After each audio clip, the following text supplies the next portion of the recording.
예수님의 가르침에 중심이 있습니다. 산상수훈입니다. 마태복음 5장, 6장, 7장을 산상수훈이라고 합니다.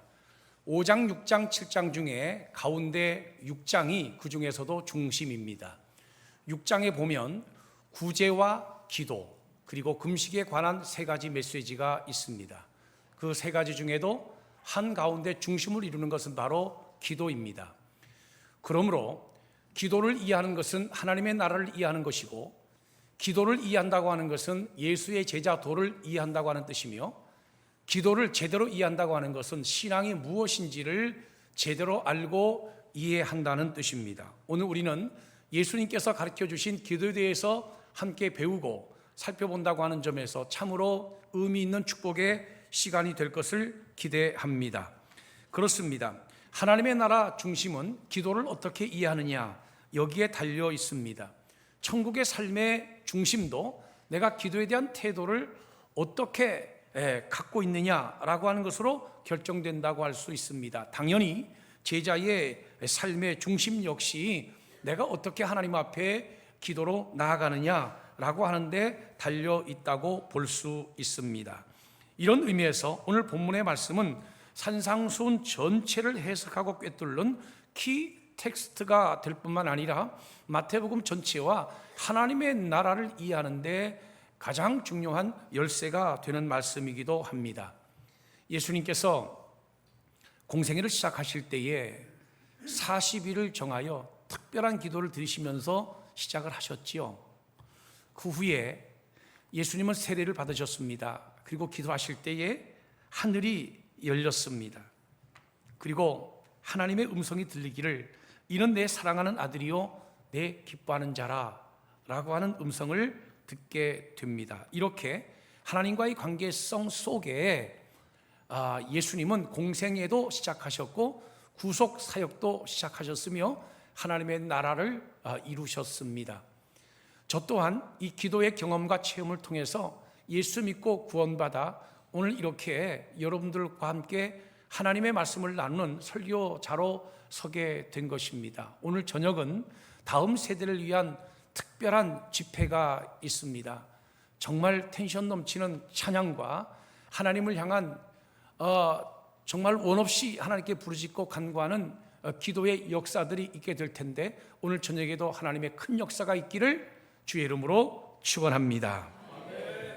오늘 본문에 보면 유대인들의 기도를 먼저 소개하면서 그 유대인들의 기도를 본받지 말라라고 말씀하시면서 예수가 가르치신 기도, 이것이 오늘 본문의 중심 내용입니다. 당시 유대인들의 기도가 어떠하였기에 그들의 기도가 예수님 보시기에 그렇게 못마땅하게 보이셨는가? 그것은 그들의 기도는 외식하는 기도였습니다. 사람에게 보이기를 추구하는 중심을 가지고 있는 기도였고, 무엇보다도 거기에 자기 과시까지 포함시킨 기도였습니다.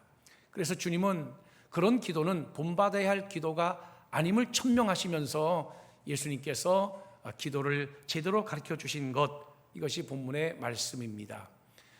예수님 당시에 성전에서는 주로 하나님께 제물을 가지고 제사, 희생제사를 드렸지요. 회당에서는 성경을 가르치고 또 성경을 공부하는 곳이었습니다. 그리고 가정과 삶의 터전에서는 늘 하나님 앞에 개인적으로 기도 생활을 했던 것입니다. 그런데 유대인들은 조금씩 밖으로 나왔습니다. 성전에서도 많은 사람들이 보는 앞으로 나서게 되었고, 회당에서도 많은 사람들이 보는 앞에서 서기 시작했습니다. 급기야 거리까지 나와서 서서 기도하면서 자신들의 기도하는 모습을 많은 사람들에게 공개했고 또 PR했고 보여주었습니다. 예수님께서 비유로 말씀하실 때에 한 예를 들어 주신 것이 있는데, 얼마나 그들이 기도 속에 자신들의 공로와 또 자신들의 공의를 드러내고 있는지 지금 우리가 그 기도를 들으면 참 웃음밖에 안 나오지만 실제로 당시 유대인들이 공감할 수밖에 없는 기도의 한 예를 들었습니다. 바리새인의 기도인데요, 그가 서서 따로 기도하여 이르되 하나님이여 나는 다른 사람들 곧 토색 불의 간음하는 자들과 같지 아니하고 세리와도 같지 아니함을 감사하나이다. 여기에 한술 더 떠서 나는 일회에 2번씩 금식하고, 즉 일주일에 2번씩 금식을 하고 또 소득의 11조를 드리나이다 라고 하면서 자기 자신의 어떤 의로운 삶을 과시하면서 기도를 했습니다. 이것은 하나님을 향한 것이 아니라 철저히 사람을 향하여 드려졌던 기도입니다. 이에 예수님께서는 이와 같이 지적을 하십니다. 또 너희는 기도할 때에 외식하는 자와 같이 하지 말라. 그들은 사람에게 보이려고 회당과 큰 거리 어귀에 서서 기도하기를 좋아하느니라. 내가 진실로 너희에게 이르노니 그들은 자기 상을 이미 받았느니라. 구제도 사람에게 보이려고 하더니 기도마저도, 하나님을 바라보며 하나님을 상대하는 기도마저도 사람에게 보이려고 위선과 외식으로 기도하는 당시 유대 교인들, 당시 유대 종교인들을 향해서 주님께서 일침을 가하신 것입니다. 그러면 그 대안으로서 가르치신 가르침의 내용은 무엇입니까? 본문 6절인데 너는 기도할 때에 내 골방에 들어가 문을 닫고 은밀한 중에 계신 내 아버지께 기도하라. 은밀한 중에 보시는 내 아버지께서 갚으시리라 그랬습니다. 여러분, 예수님께서 성전을 가리켜서 만민이 기도하는 집이라고 가르치지 않으셨던가요? 근데 오늘 본문에 보면 느닷없이 골방으로 들어가라고 말씀하십니다. 그런데 사실은 당시 유대인들의 그 주거 구조를 보게 되면 골방이 있는 집들이 거의 없습니다. 원룸식으로 심지어 짐승들과 함께 잤습니다. 1층에는 짐승들을 키우고요, 2층에는 자식들과 온 자식들과 가족들이 함께 거하는 집들이 일반적인 주택 가옥 구조였습니다. 그런데 예수께서 왜 골방으로 들어가라고 하셨을까요? 그것은 기도가 철저히 하나님을 향하는 것이 되어야 된다. 사람을 의식하지 말고 하나님만 의식하고 바라보는 것이 되어야 된다. 이것을 강조하기 위한 말씀입니다. 할렐루야. 삭개오가 돌 감람나무 위를 올라갔다가 예수님 만났죠. 그가 의시되기 위해서 돌 감람나무 위에 올라간 건 아니잖아요. 정말 주님을 만나고 싶은 사모함과 중심을 가지고 올라갔던 거지요. 그런 삭개오를 주님이 만나 주셨습니다. 12년 동안 혈루증 앓던 여인이 군중 속으로 뛰어들어가 예수님의 옷자락을 만졌습니다. 그가 군중 속에 뛰어들어가 튀고 싶어서 뛰어들어갔던 게 아니지요. 누구도 의식하지 않고 오직 예수만 내가 붙들면 내 병이 낫겠다라고 하는 그 믿음의 중심을 가지고 군중 속으로 뛰어들어갔던 것이지요. 우리 주님께서는 이러한 신앙을 우리에게 요구하고 있는 것입니다. 기도라고 하는 것은 오직 하나님을 상대하는 것, 하나님을 바라보는 것이어야 된다라는 것입니다. 여러분, 기도가 흔들리지 않게 되기를 바라고 위선으로 저와 여러분들의 믿음이 흔들리지 않게 되기를 주의 이름으로 축원합니다. 그렇다면 우리 기도는 어떤 기도가 되어야 하는가? 첫째는 중언부언해서는 안 돼요. 이것은 이방인들이 구하는 기도입니다. 이방인들에게는 하나님이 없어요. 하나님이 없는 사람을 이방인이라고 하지 않습니까? 하나님을 믿지 않는 사람을 이방인이라고 해요. 여러분, 하나님은 전능하신 하나님이세요. 전지하신 하나님이고 무소부재하신 하나님이에요. 우리가 많이 기도해야만 하나님이 들으시고, 우리가 많이 기도하지 않으면 하나님이 듣지 아니하시거나 또는 우리의 기도의 내용들을 모르시는 하나님이 아니세요. 여러분, 우리가 기도할 때 기도의 대상인 하나님의 전제가 무엇입니까? 전능하신 하나님이죠. 오늘 본문에 보면 우리의 아버지라고 말씀하고 있어요. 하나님은 우리의 아버지심을 믿으시기를 예수 이름으로 축원합니다. 어떤 아버지요? 그냥 왕의 아버지 정도가 아니에요. 능력의 아버지입니다. 정말 만왕의 왕 대신 능력의 아버지. 고대에 있었던 일인데요, 장군들이 양쪽으로 쫙 서열을 해서 아주 무겁고 진중한 모습으로 왕들 앞에, 임금 앞에 서 있습니다.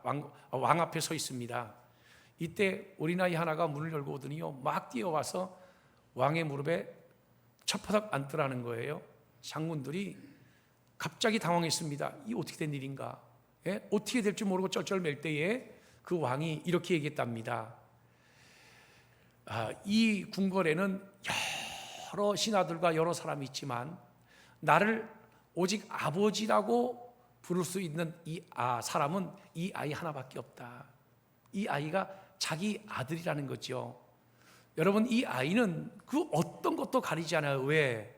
왕이 본인 아버지니까, 임금이 본인 아버지니까. 여러분, 우리가 하나님의 자녀라고 하는 거 얼마나 영광스러운 일입니까? 근데 그 하나님 아버지가 우리에게 전능하신 하나님 아버지예요. 믿어지면 아멘. 믿어지면 아멘. 무슨 말이냐면 우리가 기도할 때 전제가 있어요. 그것은 하나님의 능력을 먼저 믿고 신뢰해야 된다는 거예요. 내가 왜 이 말씀을 드리냐면 오늘 본문에 보면 이방인들은 많이 기도해야 들으시는 줄 안다. 그렇게 말씀하고 있기 때문에 그래요. 여러분, 우리 하나님은 우리가 많이 기도해야 꼭 들으시는 하나님은 아니세요. 우리 마음속에 간절함도 없이 무한 반복한다고만 해서 하나님이 그 기도를 들으시는 게 아니에요. 무한 반복보다 더 중요한 것은 간절한 기도입니다. 믿음의 기도예요.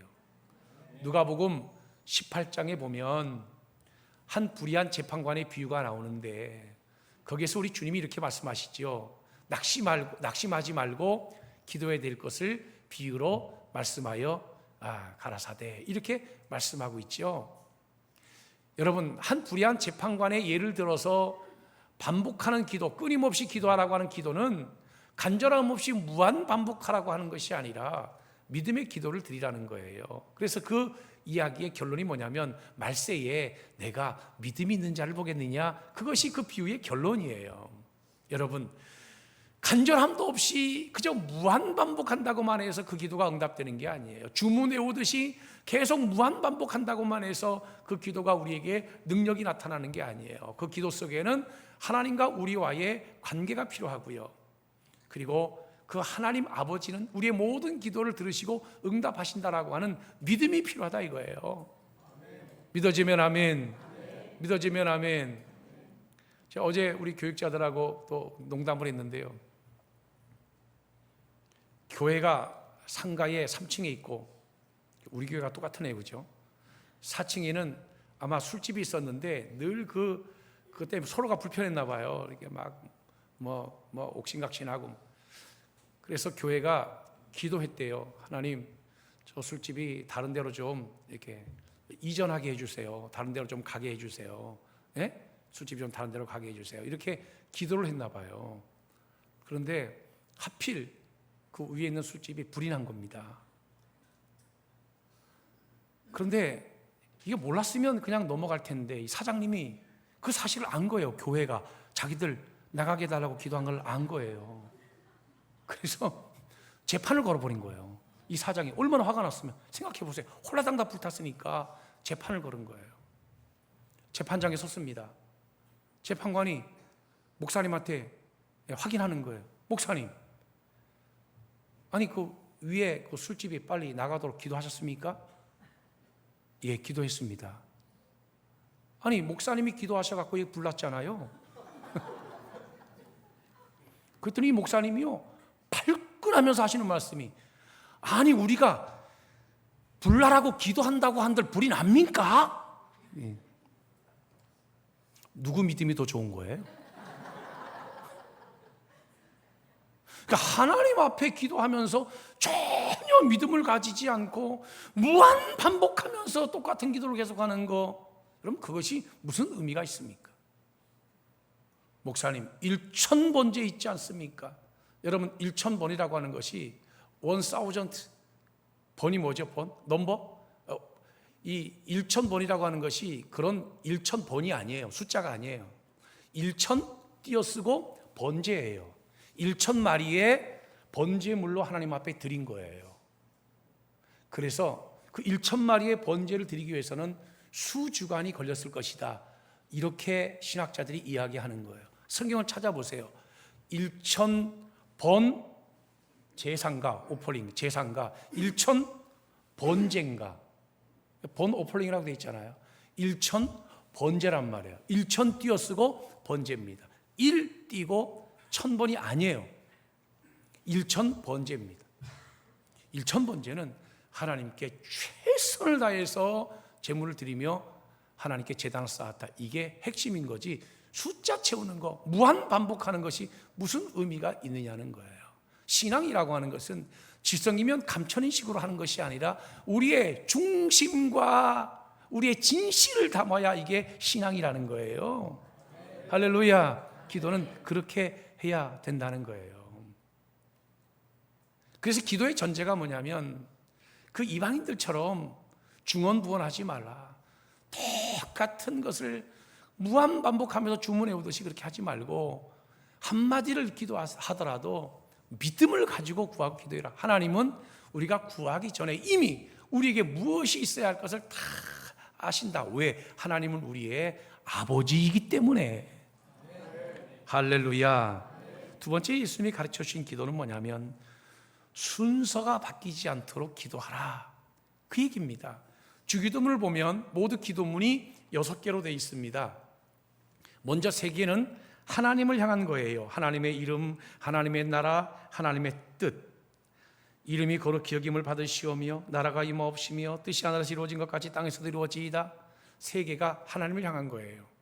그리고 3개가 인간의 필요를 위한 기도입니다. 인간을 향해 있는 것이죠. 예컨대 일용할 양식을 주옵시고 우리가 우리에게 죄 지은 자를 사여 준 것 같이 우리의 죄를 사여 주옵시고 우리를 악에서 구하옵소서, 구원하옵소서 라고 하는 기도인 것입니다.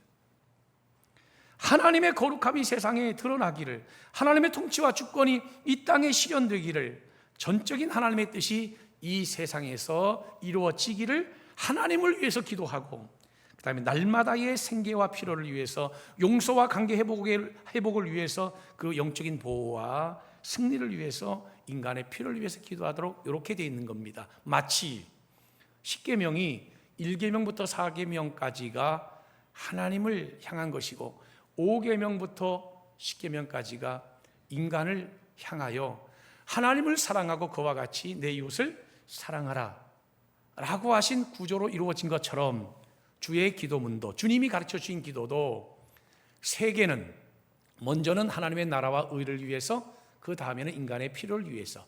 그래서 이것의 결론이 뭐냐면 너희는 먼저 그의 나라와 그 의를 구하라. 그리하면 이 모든 것을 너희에게 더하여 주시리라. 아멘. 신앙생활은 이렇게 돼 있단 말이에요. 뭐든지 내가 먼저가 아니라 제일 먼저 하나님의 나라를 생각하고 그 속에서 균형 맞는 나의 삶을 우리가 생각할 때에 이것이 가장 건강하고 건전한 신앙생활이 된다라고 하는 것입니다. 그러므로 여러분, 이 기도는 순서가 대단히 중요한 거예요. 기도하는 사람은 항상 먼저 하나님과 하나님의 나라를 생각해야 되는 거예요. 그런데 주기도문을 자세히 보면 더 중요한 한 가지가 있어요. 그게 뭐냐면 3번째 내용인데요, 자랑이 아닌 용서가 있는 기도 생활을 해라 라고 하는 거예요. 왜 그러냐면, 자, 먼저 3개는 누구를 향해 있다 그랬죠? 기도가 하나님을 향해서. 그 다음에 3개는요 인간을 향해서. 그 다음에는 뭐가 나올까요? 그 다음에는 이 6개의 기도문 중에 5번째가 내 죄를 용서해달라고 하는 기도거든요. 근데 이것을 6개 기도가 끝난 다음에 다시 반복을 해요. 그게 반복하는 내용이 오늘 우리가 읽은 마지막 절 14절 15절이에요. 너희가 사람의 잘못을 용서하면 너희 하늘 아버지께서도 너희 잘못을 용서하려니와 너희가 사람의 잘못을 용서하지 아니하면 너희 아버지께서도 너희 잘못을 용서하지 아니하시리라. 용서에 대한 이야기는 여기에 반복하고 있어요. 그러니까 부연 설명하고 있다는 거죠. 2절을 더 사용을 해서 부연 설명하고 있다는 거예요. 이게 무슨 말이냐면, 기도에 있어서 왜 다른 모든 내용들을 놔두고 용서하는 요 문제에 있어서만큼은 다시 부연 설명을 했을까요? 남을 용서하는 이 용서가 우리 기도 생활에 있어서 아주 중요한 핵심이란 말이에요. 이것이 우리가 기도해도 응답이 안 되는 가장 큰 장애물이란 말이에요. 여러분, 우리가 하나님 앞에 제물을 드리려고 왔어요. 근데 형제에게 원망 들을 만한 일이 있는 것이 생각났어요. 그러면 어떻게 하라고 말씀을 하고 있어요? 그 제물을 제단 밑에, 제단 아래에 내려두고. 왜? 가져가면 다시 안 갖고 오니까. 제단 밑에 내려두고 먼저 가서 형제와 화목하고 그리고 와서 하나님께 드려라, 이렇게 되어 있죠. 무슨 말이냐면, 여러분, 우리가 기도할 때에 기도의 가장 큰 장애물이 뭔 줄 아세요? 열정적으로 기도하지 않았어요? 간절하게 기도하지 않았어요? 아니, 열정과 간절함의 기도는 유대인도 열정적이고 간절하게 기도했어요. 기도의 열심을 유대인들 따라갈 수는 없어요. 문제는 뭐냐면 우리의 기도에 용서가 없다는 거예요. 용서가 없으면 뭐가 문제인가? 우리의 기도가 하나님께 올라가지를 못한다는 거예요. 우리가 남을 용서하지 아니하면 하나님께서도 나를 용서하지 않으신다는 거예요. 그래서 오늘 본문에 이렇게 말씀하고 있는 겁니다. 우리가 우리에게 죄 지은 자를 사여 준 것 같이 우리 죄를 사여 주옵시고, 이렇게 돼 있는 거예요. 이것을 한번 거꾸로 해볼까요? 반대로 한번 어깃장 놔볼게요. 우리가 우리에게 죄 지은 자를 눈에 흙이 들어가기 전에는 용서해 주지 않는 것처럼 하나님께서도 우리를 절대로 당신의 이름을 걸고 용서하지 마옵시며, 이렇게 우리가 기도해야 되잖아요. 우리가 정직하다면. 그래서 용서가 기도의 핵심이 된다. 하나님을 상대하는 사람, 하나님께 도움을 구하는 사람, 하나님을 바라보는 사람은 그 핵심이 뭐냐면 용서라는 거예요. 욥이 고난을 당할 때 욥을 정죄하고 욥을 판단하고 심판했던 3명의 친구가 있었습니다. 근데 욥이 마지막에는 그 3명의 친구들을 용서했어요. 그리고 그 3명의 친구들을 위해서 오히려 축복했어요. 그랬더니 욥에게 있던 모든 고난이 다 벗겨지고 물러갔어요. 하나님이 그 욥에게 다시 복을 주셔서 갑절의 은혜를 주셨어요. 할렐루야. 그러니까 하나님 앞에 용서라고 하는 것이 우리의 모든 고난을 벗겨내고 우리의 모든 질병을 벗겨내고 우리의 모든 어둠의 세력들을 떠나가게 하는 아주 핵심 키워드란 말이에요. 하나님의 나라의 핵심 원리란 말이에요. 문 열고 예배당 들어오면 서로 얼굴 보고 반갑고 기뻐하는 사람들만 있어야 되는데, 문 열고 예배당 들어오면서 왜 그렇게 꼴보기 싫은 교인들이 많은지, 그리고 앉아서 예배를 드리면 그 예배가 무슨 응답이 되겠어요? 은혜가 되겠어요? 하나님 앞에 그 예배가 올라가겠어요? 예배가 졸리기만 하지. 그렇잖아요. 어떤 옛날 얘기입니다마는 시골에 한 시어머니가요, 그렇게 기도를 열심히 했다는 거예요.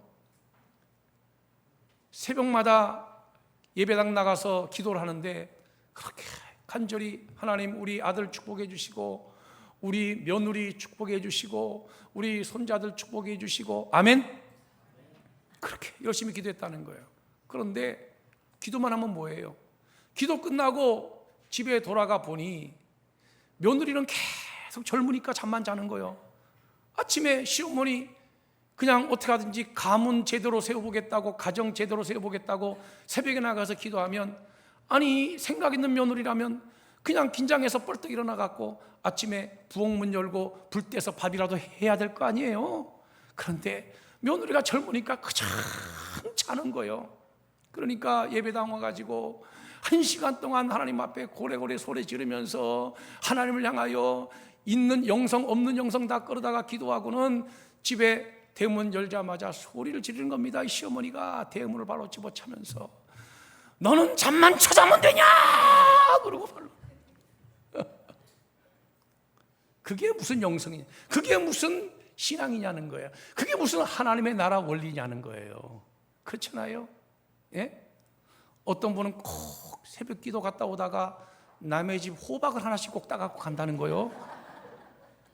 예?